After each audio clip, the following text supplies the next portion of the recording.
Welcome to Comics in the Gross, the greatest streamers and game reviewers you've never heard of.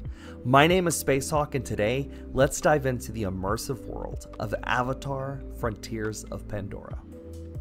Avatar: Frontiers of Pandora invites you into an action-packed game, immersing you within the heart of Pandora as a young Na'vi, captured by the RDA and thrust into a life of combat training.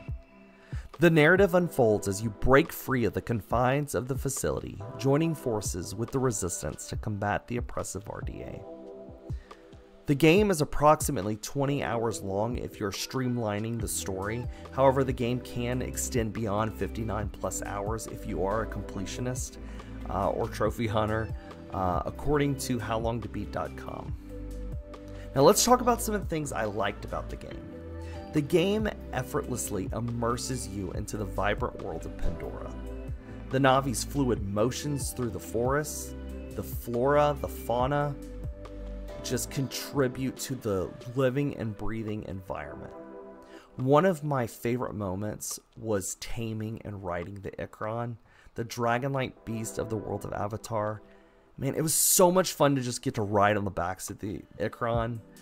I had so much fun with it, just soaring high above the forest. Actually, you can use the Ikran in combat as well, which added kind of like another layer to the game. Being able to shoot your arrows and weapons from the back of the Ikran made fights within the game with the RDA more interesting. Another aspect that I really enjoyed of the game is the cooperative play. Co-op is definitely a pivotal feature of the game. It elevated the experience of the game as a whole. It was so much fun getting to partner with a friend to strategize in combat with the RDA. Especially there are some moments where you can do stealth, and it helped having another person that could, help take out enemies with arrows in some of these missions. I feel like co-op took the game to a different level, which I thoroughly enjoyed. Well, one of the other aspects of the game that I really liked was the customization. I feel like the customization added it was just a great addition to the game. You can customize your Na'vi's weapons, you can do your Na'vi, the Ikran, the clothing. That was just such a cool element, and it definitely made the game feel even more immersive, which was super fun, especially when you play co-op and both you have your customized character and your friend has a customized character. It just made it really cool, and it just added, like I said, more to that immersion.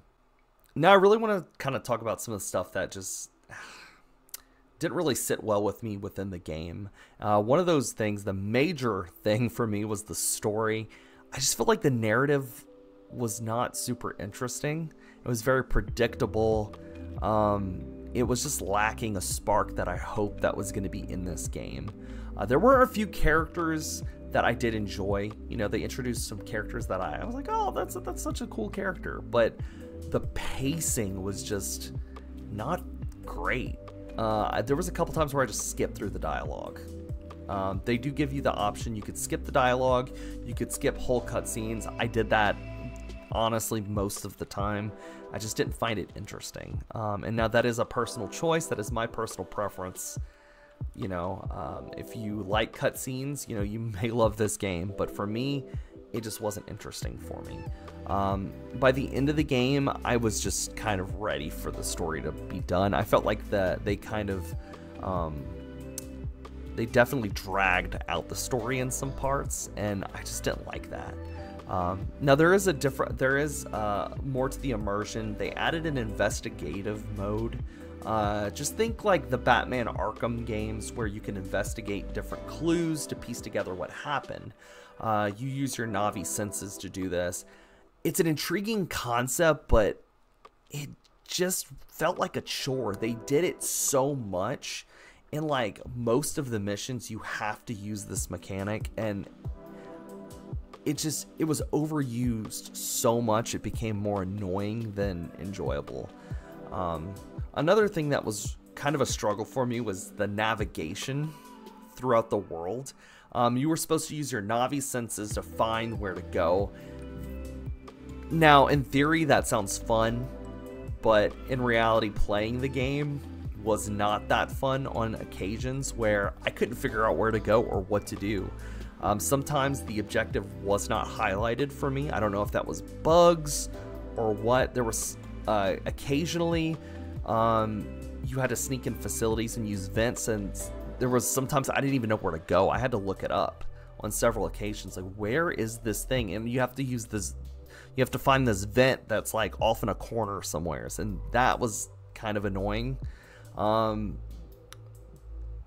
It felt like venturing through some of the maps became a puzzle in on itself, just because of like odd placements of vents, or the objective wasn't highlighted, so you really didn't know where to go.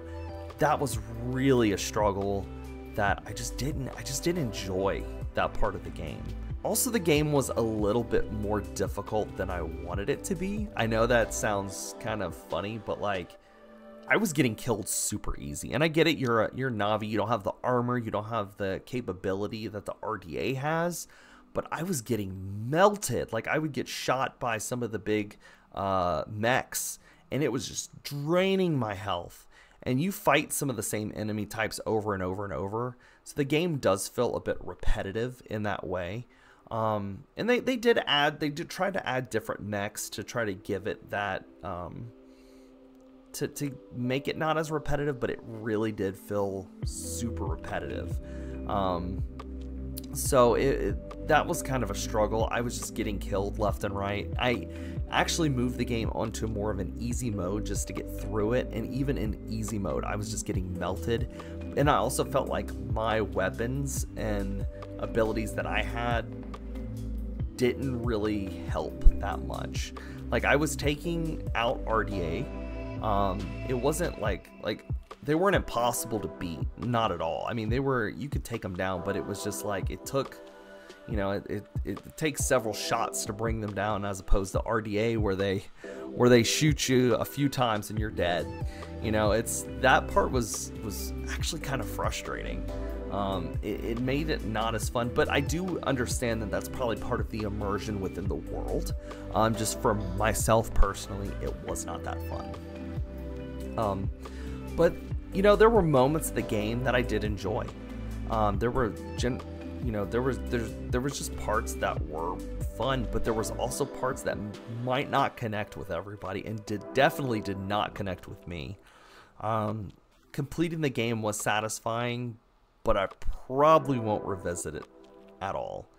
I would have to say, from a scale from 1 to 10, 10 being the best, I would probably rate this game about a 6.5.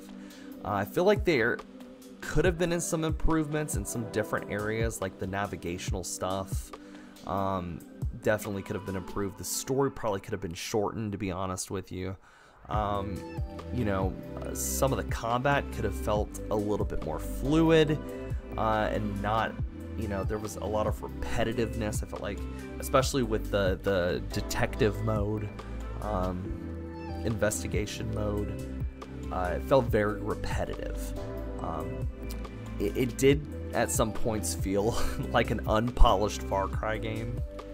But if you do want to pick this game up, if you love Avatar, you want to play it, I would encourage you to wait till the game goes on a good sale, pick it up. You may enjoy it, you may enjoy the dialogue, and they may do patches in the future. I think a little bit of DLC would probably help this game as well. Maybe exploring some of the water tribes from the Way of the Water. That would be really neat. I feel like there is some room where they could do more things. But overall, like I said, 6.5 out of 10. But definitely check it out if you're interested. Wait till it goes on a good sale, though. Guys, thank you so much for watching. Be sure to check out more from Comics and Lacrosse. As always, I'm Spacehawk, and I'll catch you next time.